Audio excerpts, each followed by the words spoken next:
Donc là, comme vous le voyez très simplement à l'écran, je vais faire de l'analyse technique la plus basique au possible. On est entre deux bornes qui sont la borne haute où on a la moyenne mobile 100 en rouge qui arrive par le nord à 29 000 dollars. La borne en bas qui est très bien cloisonnée désormais par la moyenne mobile 50 et ça tombe bien, elle arrive à 25 000.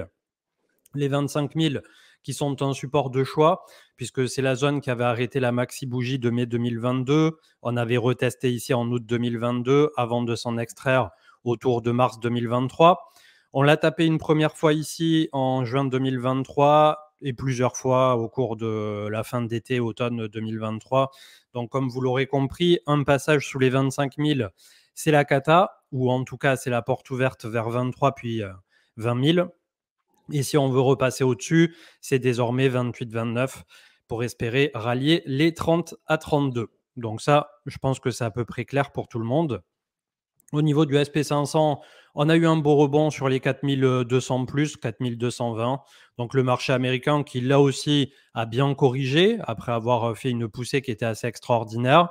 On a la moyenne mobile 100 désormais sous les pieds à 4200. Donc j'ai pas de gros drame à l'horizon pour le moment, si ce n'est que on est en train de backtest la zone de sortie ici des 4003, 4350 pour le SP500 et qu'on a toujours un dollar qui est relativement haut et on y viendra dans un instant. ETH qui est sur la maxi pente glissante, par contre pour sa part, plus dégradé que Bitcoin pour moi. Donc, il y a beaucoup de gens qui regardent aussi le pairing ETH-BTC, bien évidemment. Et là, on est sous toutes les moyennes mobiles pour ETH. Donc, il va falloir vraiment se reprendre sous peine d'aller revisiter rapidement les 1004, 1005, 1004. Et après, voilà, on a les points bas qui sont ceux qu'ils sont, autour de 900 dollars, le compte rond des 1000 dollars. Et ça ne serait pas génial de nouveau de repasser sous les 1004 que constitue l'ATH de 2018. Donc ça, c'est pour le volet spéculatif. Pour le volet fondamental, vous le connaissez, Bah, on ne va pas au volet revenir dessus. fondamental sur Ethereum, on peut citer que les frais de transaction n'ont jamais été aussi bas. Et Oui, du coup, ça a un impact sur le revenu du staking et qui n'a jamais été aussi bas de lui-même. Donc, on est aux alentours de 3,5% de revenus du staking, sachant qu'on était près des 5% lorsque il y avait des frais de transaction qui étaient un peu plus importants. Alors, quand on utilise Ethereum, c'est plutôt sympa de passer des transactions à 5, 6 GY. Mais après, bah voilà, quand on stake, forcément, c'est des deux côtés. Donc quand on stake, on sent passer le truc. c'est clair. Donc là, finalement, c'est un bear market qui tient toutes ses promesses avec le BTC qui est en train, un peu comme je l'ai dit dans quelques miniatures, d'aspirer les altcoins, de leur faire mal. Et c'est aussi le but d'un bear market, d'essayer de décourager un maximum de personnes et l'argent qui s'est concentré vers le leader du marché. En tout cas, c'est comme ça que ça a l'air de se passer en apparence. Après, Ether est toujours bien capitalisé et bien sur ses deux pattes et là où il en est. Donc voilà, pas de soucis particuliers à l'horizon, si ce n'est que sur 2023, BTC aura surperformé Ether, ce qui n'était pas le cas pendant le bull run ou le début du bear market. 106,33 pour le DXY, le dollar qui nous a fait un rallye de 12 semaines de hausse consécutive. On est en train de chercher un top local ici. On va voir comment ça va se passer. On a eu une très très grosse poussée. Donc pour l'instant, c'est aussi toute la problématique, et c'est ce dont on a parlé un nombre assez conséquent de fois sur les émissions et les lives, de tous ces taux qui sont très hauts, de cet argent qui est positionné en cash et qui rapporte énormément. Et c'est pour ça que le cash is king, comme disent les Anglais. On n'a pas besoin d'aller se faire chier sur des marchés alternatifs ou sur les cryptos qui sont considérés Clairement. à risque pour, alors qu'on a des rendements qui sont tout à fait très honnêtes par rapport aux sommes qui sont engagées par des hedge funds ou des grands fonds d'investissement ou des BlackRock ou des machins. On sent qu'ils sont en train de vouloir venir à notre table, des cryptos, mais c'est peut-être pas le moment le plus opportun. C'est le timing finalement. Très clairement. Et surtout, on a une inflation qui stagne à des niveaux plus élevés que prévu. Je crois qu'on était à 3,7%, alors qu'il y avait une attente à 3,6%. Oui. Et, euh, et du coup, la Fed n'est pas du tout en position de pivoter pour l'instant. Donc, elle doit maintenir ses taux hauts. Et là, la grande question des analystes, c'est ce que j'ai vu passer hier, c'est est-ce que on continue de monter en mettant encore plus de pression sur l'économie, qui est déjà bien exsangue, ou alors est-ce que on maintient à ces niveaux-là? Mais dans les deux cas, ça fait toutes les affaires de ceux qui sont sur les marchés obligataires. C'est clair. Donc, tant qu'on est dans cet état de fait, que la Fed n'a pas fini sa propre fête et qu'ils n'ont pas pivoté, etc., et que malgré tout, on sent que c'est en train de se resserrer les taux autour de l'économie réelle, hein, et on le voit, nous, comme tu prenais l'exemple, Marc, l'autre fois dans les caddies avec l'inflation. Voilà, on n'est Mhm. pas tout à fait sorti de l'auberge, je pense. Euh, on va passer aux infos, puisque là, je pense que pour ça, on est bon. Il Tac. y a 0x Baka, avant qu'on commence les infos, qui dit il y a des choses que tu conseilles à faire sur le mainnet tant que le gaz est faible. La première chose que je conseille aux gens, c'est sortez du mainnet. Là, le gaz, il est à 5-6 GY. Ça va vous coûter 2-3 $ de prendre un pont pour aller sur des layers 2. Et vous serez bien content d'avoir transféré la plupart de vos fonds en dehors du mainnet quand le marché va se réveiller et qu'on va repasser à 250 GY et que ça va coûter 100 $ de faire une transaction sur Ethereum. Parce que ça, je vous le garantis, hein. Un jour, le marché va reprendre et quand ça va reprendre, les transactions pas chères vont s'arrêter. Donc, si vous utilisez AV sur le mainnet, il est peut-être temps d'aller découvrir AV sur Arbitrum, sur Optimism, par exemple.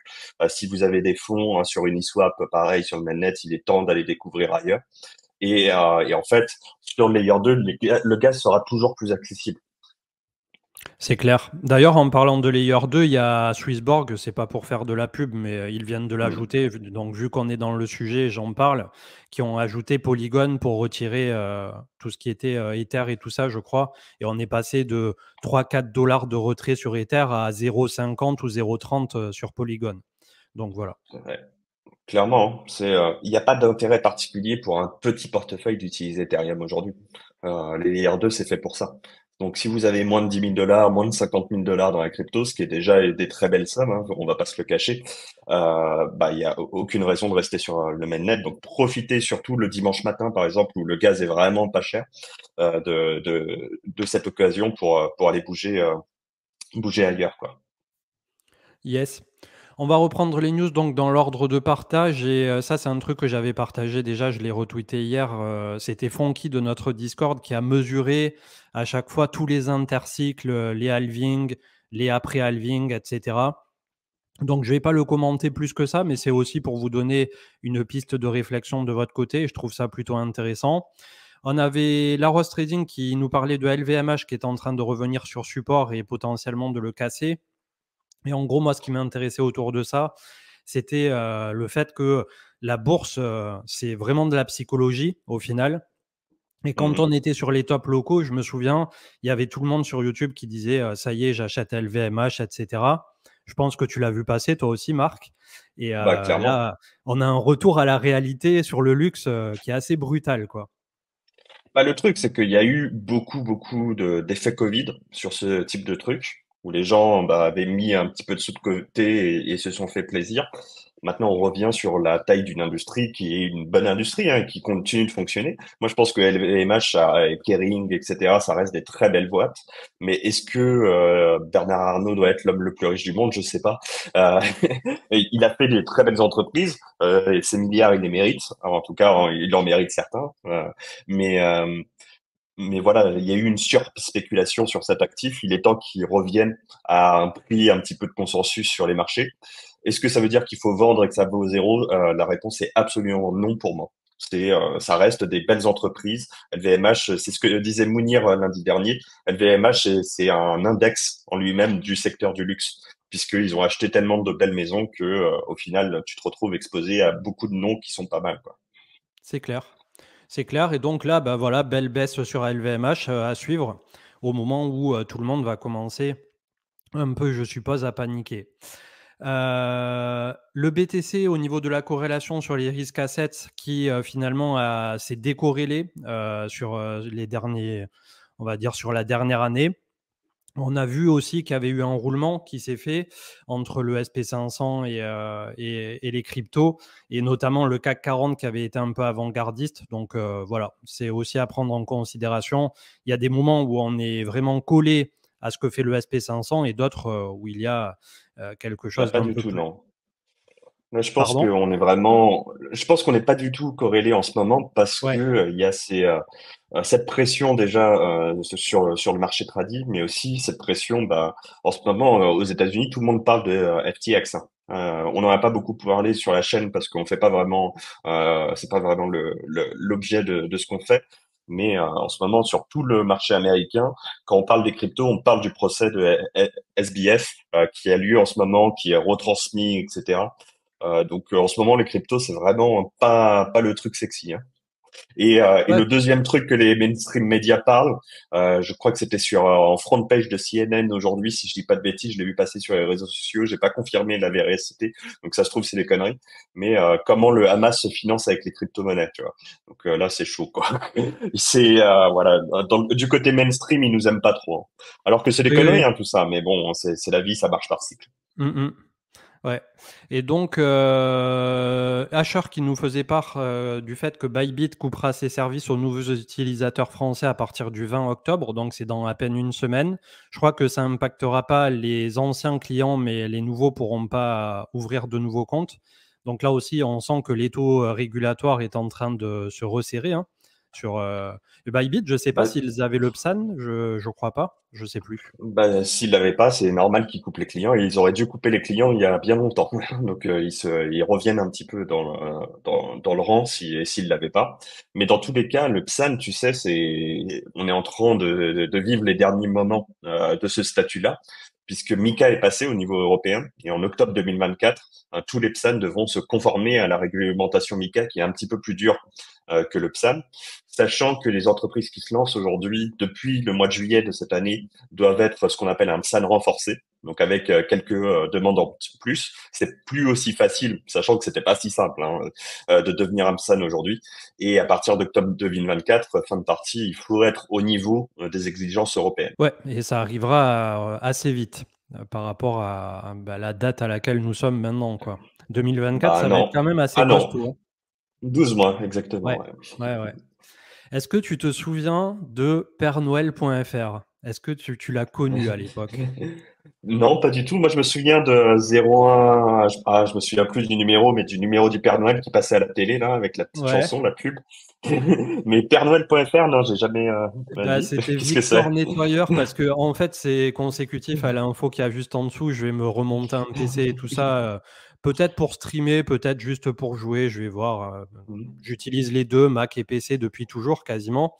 Et il disait pèrenoël.fr et c'est vrai que c'était le premier site où on avait ben, les tours de l'époque, l'écran cathodique 17 pouces et tout pour 10 000 francs à peu près en général avec l'imprimante et les enceintes vintage. Et c'est assez fou de repenser qu'au final, pèrenoël.fr était le Amazon avant l'heure, quelque part, Mhm. et qu'ils se sont complètement foirés parce qu'on avait le marché qui n'était pas prêt à de la scalabilité, à la livraison rapide, l'infrastructure, enfin, tu vois. Donc, ça a tenu 1 an, 2 ans, et puis au bout de 2 ans, il y a eu 6 mois de commandes qui ont été prises, qui n'ont jamais été livrées, et ils ont mis la clé Ah, sous la ça, c'est porte mal. et ciao, Aïe, bye. aïe, Voilà. aïe.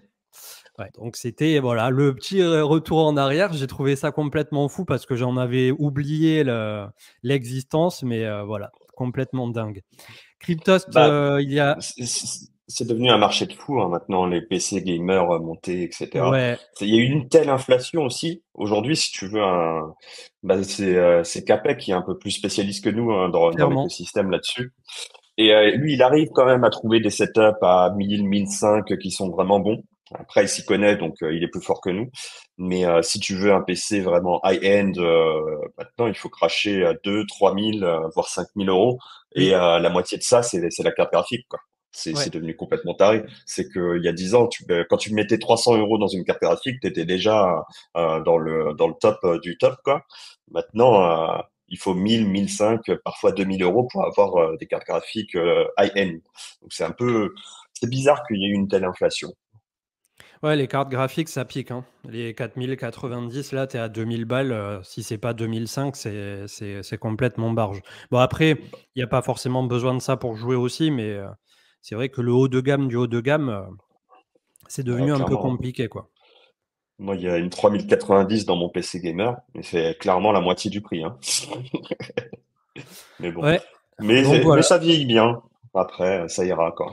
Oui, bah, C'est, normalement, c'est avec ces composants, que ce soit les processeurs ou les CG de maintenant, euh, tu en as pour ouais, une 10-15 d'années, quoi. Il y aura bah, pas de. que ça puisse continuer de tourner. Après, moi, je pense que je rachèterai plus un PC gamer parce que déjà, j'ai de moins en moins de temps de jouer et c'est devenu vraiment ridicule, même si je le regrette, hein.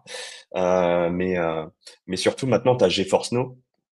Et franchement, pour 20 balles par mois, t'as un PC qui est trop bon, quoi. Et pour un mec qui joue de manière occasionnelle comme moi, je me prends un abonnement une fois de temps en temps quand il y a un nouveau jeu qui sort. Et puis après, je me désabonne, je me réabonne. Et au niveau du prix, c'est imbattable. Ouais, c'est clair. Puis ça permet à des gens qui, comme tu dis, n'ont pas forcément les moyens, l'envie ou. Clairement. Enfin voilà. Mettre 3000 balles dans un PC, franchement, c'est pas donné à tout le monde, quoi. Ça sert à rien en plus. Mm. Il y a 14 ans, le Bitcoin connaissait sa première vente de l'histoire avec Cryptost pour un prix d'à peine 0,001 dollar. Et depuis, ben, on connaît l'histoire, donc complètement dingue. Et ça rejoint finalement un peu ce qu'on disait dans la dernière émission, qu'il n'y aura plus de nouveaux Bitcoin. On peut faire des gros X sur des alts ou sur des nouveaux alts, mais voilà, l'époque, l'âge d'or est d'ores et déjà derrière nous pour les cryptos, pour la spéculation en tout cas. Je sais pas d'où il sort son info, Toast. Il y a 14 ans? C'est parce que la première vente Bitcoin, on la connaît, hein, c'est Pizzaday, c'est 22 mai 2012, avec Laszlo qui a acheté pour deux pizzas pour 10 000 Bitcoins. Mais Ouais. c'était Est-ce que pas il y a... c'était la vraie première transaction? C'est ça la question. Ouais, parce que c'est vrai qu'avant Laszlo, il y a quelqu'un qui a été payé pour le logo Bitcoin sur Bitcoin Talk et qui a reçu quelques centaines de Bitcoins en tips. Mais c'est pas vraiment une vente, c'était genre le mec a fait le logo, il l'a mis sur Bitcoin Talk, il a mis son adresse et on lui a filé des tips. Mais bon, écoute, hein, c'est pas grave, hein. L'important c'est de voir le chemin qu'on a parcouru, c'est pas la C'est date précise. clair. Ouais, c'est complètement fou. Un petit chart avec Bob Lucas qui nous disait qu'on est toujours dans les clous du cycle de 4 ans et donc soit on arrive à se maintenir au-dessus de 25 000, soit on reverra les 20 000. Donc rien d'extraordinaire à l'horizon. C'est ce qu'on a vu tout à l'heure hein, en intro. Ça, c'était une rétrospective de ce qu'on a traversé en roadmap depuis 700 jours de bear market. Je ne sais pas si tu veux faire un petit commentaire sur à la fois le côté CeFi et DeFi et si tu as un avis Bah là-dessus. ouais, ouais. Non, il s'est passé pas mal de trucs, effectivement. Et je pense qu'il en manque. Euh, Comme quoi, ça continue de build, hein. Après, c'est vrai que Kanto, c'était un sacré bordel, hein. Mais ça existe encore, hein, mais bon, on verra. Les Chinese coins. C- Moi, je trouve que c'est le bear market le plus actif que j'ai connu, de loin. C'est-à-dire qu'on le voit pas dans les chiffres, on le voit pas dans le volume, on le voit pas dans les frais de transaction. Donc, il y a clairement une baisse et elle est irréfutable, que ce soit sur les capitalisations, sur l'usage, etc. Mais c'est le premier bear market où il y a autant de nouvelles applications, autant de nouveaux trucs, autant de drama. Franchement, on s'ennuie pas. On disait dans le cycle précédent, ouais, le bull market c'est fatigant, vous allez vous reposer en bear market. Je sais pas si on se repose beaucoup. Tu te reposes toi en ce moment? Je sais pas. Ah non, pas des masses. Ouais, pas des masses. Donc, et c'est ma compagne qui me disait ça. Elle me disait, putain, tu bosses autant en ce moment, mais qu'est-ce que ça va être en bull market? Tu vas devenir fou, on va t'interner, tu vois. Et Ouais, c'est clair. c'est vrai que j'appréhende un peu si on repart en phase haussière et que on augmente par 2 ou 3 voire 10 l'activité. Je sais pas comment on va tenir, hein. C'est vrai qu'après, le bull, c'est vraiment l'accélérateur. Hein. Ouais. Bon, ça dure très Bon, peu de temps. C'est 3-6 mois le gros du bull, mais ouais, c'est ouais, c'est intense. marathon, sprint, c'est comme ça que ça fonctionne, quoi. Mm. T'en penses quoi de ce gars qui a fait un Mega Drive-like en 3 clics sur DALI 3 et ChatGPT 4 bon, c'est basique de basique, hein, mais ça ouvre un champ de possibles qui est assez dingue pour les développeurs. Ah oui, non, mais moi, je suis impressionné. Moi, j'utilise l'IA tous les jours, les amis, hein. C'est vraiment. Et maintenant qu'il y a Dali, on peut pas encore l'utiliser, hein. Moi, j'ai ChatGPT+. Depuis hier, si je dis pas de bêtises, on peut lui donner des images, mais elle ne produit pas d'images, l'IA. Et l'étape suivante, c'est l'intégration de Dali dans ChatGPT, qui va permettre de envoyer et recevoir et créer des images par rapport à nos prompts. Franchement, c'est impressionnant. Si vous utilisez pas l'IA aujourd'hui, enfin, ça dépend de votre métier, hein. C'est clairement, il y a des métiers où il n'y a pas vraiment d'intégration facile, mais dans beaucoup de métiers, si vous avez un métier de bureau, si vous n'utilisez pas l'IA, vous êtes en train de prendre du retard, hein. C'est clairement ce que moi avant, ce que je mettais une après-midi à faire, je mets une heure et demie, parce qu'il y a 80% du boulot qui est pas très intéressant qui est fait par l'IA. C'est clair, et on a plein de métiers qui sont en train et de transpirer et ou d'évoluer à la hâte par rapport à tout ça. Ça va être une très grande transition, hein. Bah, tu vois, ma boîte, la CI, on est 5. Et je pense qu'on fait le boulot facile de 15 personnes, mais grâce à l'IA, hein, au final. Ouais, c'est fou. On se rend pas compte à la vitesse à laquelle ça va aller, quoi. Mm. Victor Charpia, ex-avocat, chef de projet maintenant, j'ai pas tout suivi, founder de Collab Non, Crypto. re-avocat, il est retourné à Kramer-Levin, Ok, euh, et donc avocat. Avocat. ok, avocat tout court, qui nous parlait donc de la DeFi via la CPR, un communiqué qu'il y a eu, et donc c'était par rapport à des décisions de l'Union européenne et un MiCA 2 qui est dans les tuyaux. Je sais pas si tu as plus d'infos, toi, du côté de la DAN. On travaille dessus avec la DAN, on répond à des consultations en ce moment même. Euh, Ça se prépare. Ça se prépare et c'est pas si négatif. Alors, il y a du boulot quand même, hein. Il faudrait pas qu'ils adoptent le texte qu'ils sont en train de réfléchir à adopter, clairement. Mais on a du temps, hein. On parle de l'horizon 2025-2026 au plus tôt, probablement 2027. Donc, il y a beaucoup de travail d'éducation et de lobby à faire pour représenter les acteurs de l'écosystème, bien continuer d'expliquer ce qu'est la finance décentralisée et ce qui la rend différente des autres acteurs. Donc, ouais, en ce moment, ça occupe pas mal de notre temps.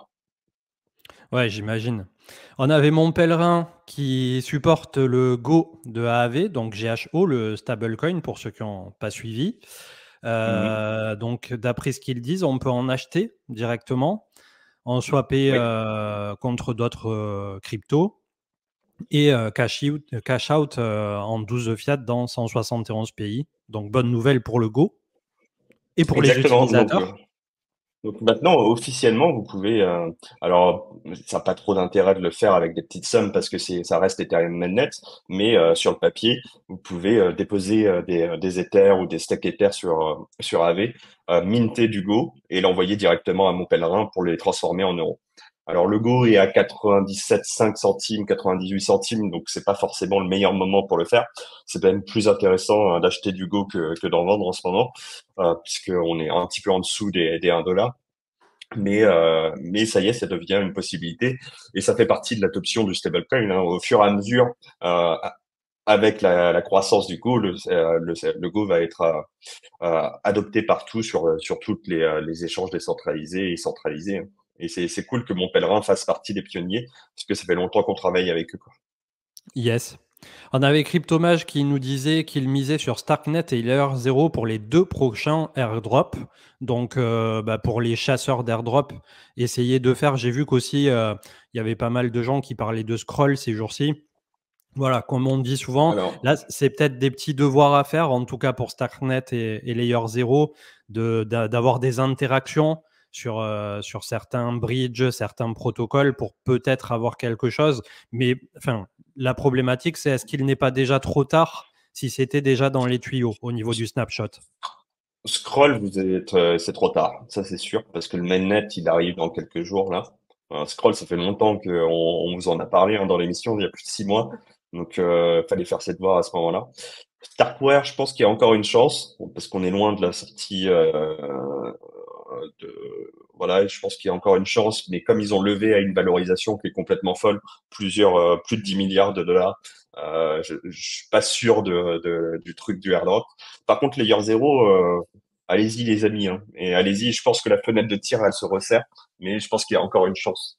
Par contre, n'y allez pas comme des cochons, c'est-à-dire pas avec 25 adresses, etc. Parce que déjà, ça va vous coûter des frais de transaction et qu'au final, s'ils font pas d'airdrop, bah, c'est tant pis pour votre gueule. Et deuxièmement, il y a de plus en plus de travail qui sont faits pour détecter les bots, etc. Parce que c'est une plaie. Aujourd'hui, les airdrops, moi, je suis devenu contre parce que le principe a été détourné par des gens qui font du airdrop farming de manière industrielle. Et du coup, ça a pas vraiment d'intérêt. Le but du jeu, à la base, c'était de récompenser des vrais utilisateurs qui avaient été pionniers sur ton protocole. Mais maintenant, 80%, 90% des adresses, c'est des bots.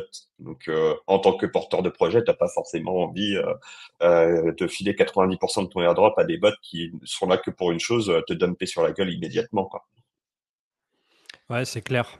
Et c'est une problématique aussi pour les teams, hein, de trouver, de jauger comment, au moment du lancement, ils peuvent faire pour pas se faire directement sniper, quoi.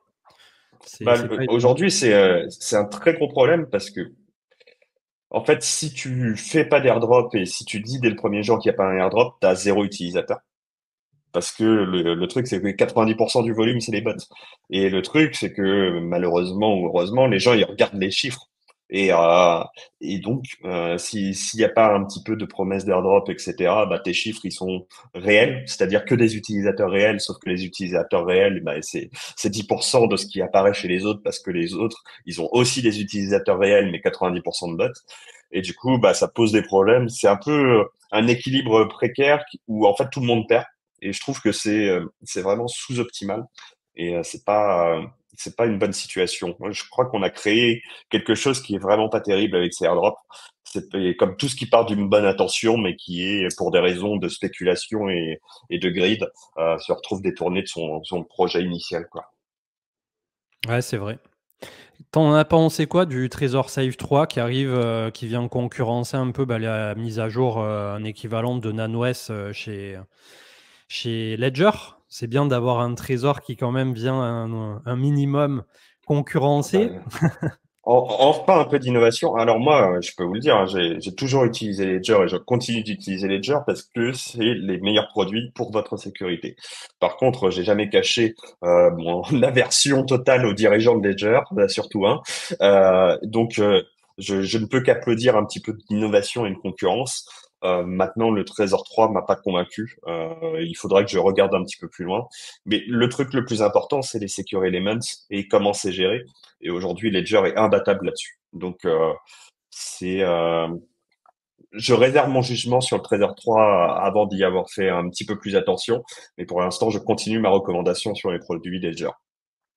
On a la précision là par Journal du Coin que effectivement c'était sur Bitcoin Talk que se sont échangés 5050 Bitcoins à 5 dollars Ouais. Ok. il y a 14 ans. Pour la petite précision. Du coup, à tort, parfois, on considère que le Pizza Day, entre Le Pizza guillemets, était Day, c'est la première, ouais. Et en ouais, fait, non. yes. Mais C'est bon. bien Mais aussi de. c'est une meilleure de- histoire d'acheter des pizzas, franchement, Bah, que c'est ça, juste de random qui c'est le échange. narratif Bah, qu'il y a autour qui est énorme, voilà, quoi. clairement. Euh, on avait Mister T qui nous saluait finalement de toutes ces fois où on a rappelé de prendre ses profits, de faire gaffe, de se sécuriser, enfin tout ce qu'il y a autour, quoi. Donc merci à tous pour vos retours positifs, hein. C'est ce qui nous Bah, permet d'avancer. franchement, sous-estimez pas le bien que ça fait, ce genre de message, parce que il y a aussi l'autre côté où les commentaires YouTube, là sur la dernière vidéo, t'avais deux trois gratinés, et t'es là genre, ah, les gars, on vous fait du contenu gratuit, on essaye de partager, on est dans la vulgarisation, donc franchement, ça fait plaisir ce genre de message, n'hésitez pas, c'est toujours bien reçu. C'est clair. Bon, on revient pas sur les trucs européens. Il y avait Goku qui disait qu'on avait le projet Atlas aussi pour la surveillance des cryptos par les régulateurs et les banques qui est lancé. Donc là, ça a l'air un peu plus au niveau institutionnel et notamment la BRI, Banque des règlements internationaux. Je t'avouerai que j'ai pas du tout creusé ça. Je sais pas si toi, tu as plus de profondeur, mais Pour l'instant, c'est un machin. On en a parlé rapidement sur la DAN, mais pour l'instant, c'est des effets d'annonce, mais il y a pas de concret. Donc, j'ai plus l'impression qu'ils vont dépenser quelques millions d'euros au usual suspect, là, KPMG, avec McKinsey, etc., pour leur sortir une belle merde logicielle qui est moins bien que chez Analysis. Voilà, quoi. Pour moi, c'est pas un sujet pour l'instant.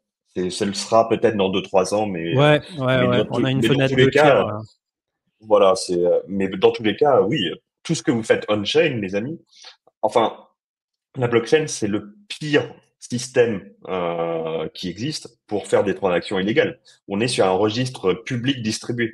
Donc en fait, et surtout permanent. C'est-à-dire, la transaction qui a eu lieu en 2012, qui a eu lieu en 2014, elle est toujours là sur la blockchain Bitcoin.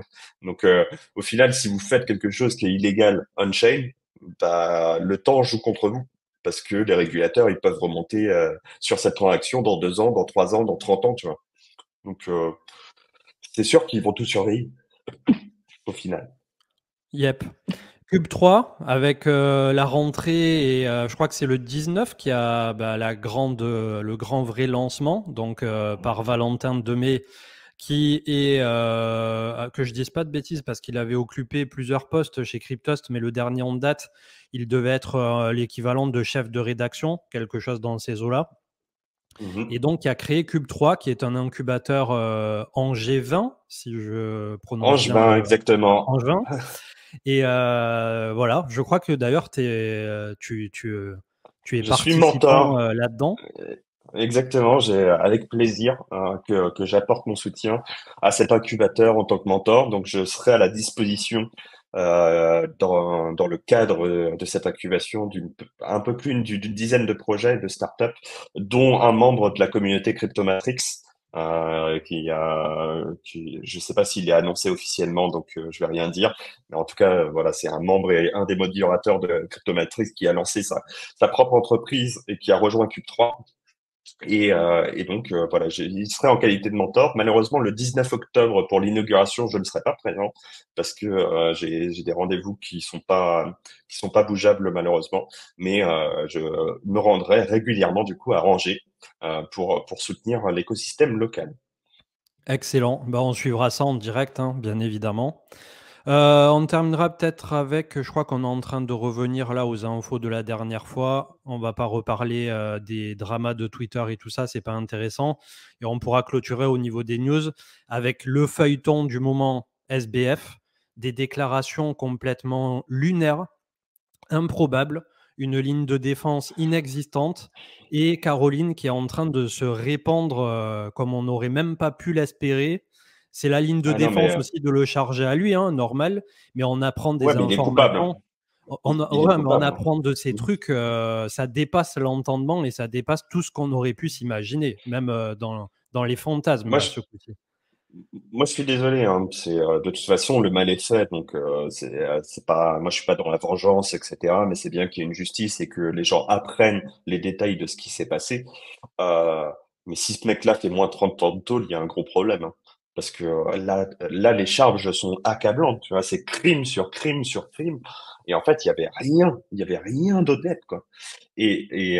Forcément, hein, dans un procès, il y a une partie à charge, il y a une partie de défense, mais il y a des preuves là. Il y a des preuves et les preuves sont crédibles.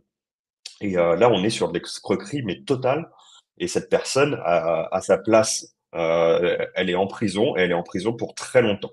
Au bout d'un moment, il est temps de nettoyer un petit peu l'écosystème de ce genre d'acteurs et voilà, ça fait du mal, je pense, sur le court terme, à l'image des cryptoactifs, parce que malheureusement, les gens font un petit peu le rapprochement et le raccourci en se disant, bon, bah voilà, les cryptos, c'est ça, et donc les cryptos, c'est un peu shady. Mais en même temps, ça clean le truc et peut-être que ça découragera le prochain SBF ou alors ça calmera les gens de mettre sur un piédestal le prochain SBF, quoi. Ouais, la gouroufication dans la crypto, c'est rarement une bonne chose, hein. Ouais. Il est temps qu'on évolue et qu'on sorte de ça dans la crypto parce que vraiment, ça nous a jamais apporté quelque chose de positif, hein. Ouais. Et c'est un comportement qu'on a vu revenir à plusieurs reprises, hein, pas que sur SBF. C'est ouais, c'est assez rude et j'espère que ça sera une bonne leçon aussi pour l'écosystème dans son entièreté, qu'on ne refera pas les mêmes erreurs. Parce que malgré tout, on avait retrouvé un peu le mode de fonctionnement. Bon, à l'époque, le marché était tout autre, mais de ce qu'on avait eu avec Harpeless et MTGOX. Il était Ouais, peut-être moins clairement. monté en gourou du fait que c'était moins médiatisé à l'époque les cryptos, mais le modèle, au final, a suivi à peu près le même chemin, quoi, de gens qui Ouais, font confiance. clairement. Et on terminera avec Yongju. On retourne sur des niveaux de 2020 pour le terme recherche Bitcoin sur Google. Donc, c'est le fond du seau, j'ai envie de dire. Bah non, mais ça y est, on a fait une boucle. On a fait une boucle, les amis, et là, on est au fond du trou, comme on l'était à la fin de l'année 2019. Euh, c'est normal. C'est ça un cycle. Et là, en fait, la chaîne a presque 3 ans. Donc, on a fait un cycle entier ensemble, les amis. Donc, c'est plutôt bien de regarder le chemin parcouru ensemble. Et j'espère que vous avez fait tous vos devoirs pendant ce cycle. Il en reste à faire pour tout le monde, hein, moi inclus, parce qu'on n'arrête jamais d'apprendre et que vous êtes prêts et fin prêts pour le prochain cycle qui s'annonce, parce que il y aura forcément un cycle d'après. Ça, c'est ma conviction personnelle. C'est clair. Ça peut prendre plus de temps que ce qu'on le pense, notamment s'il y a une récession aux États-Unis, mais il y aura un renouveau derrière. Et c'est très bien décrit dans la petite vidéo de 30 minutes là, de Ray Dalio sur l'économie, hein. C'est une Moi, cyclicité qui j'étais est imparable, hein. Effectivement, moi j'étais vraiment optimiste et je pensais qu'on allait repartir à partir d'à peu près maintenant jusqu'à Noël, à peu près que ça y est le début du nouvel cycle. Euh, je suis plus aussi optimiste, donc je redécale ma target sur le printemps 2024, aux alentours du halving, aux alentours d'un pivot de la Fed, je pense. Je pensais que l'inflation allait descendre plus vite, ce qui n'est pas le cas, et aux alentours d'élections américaines, etc.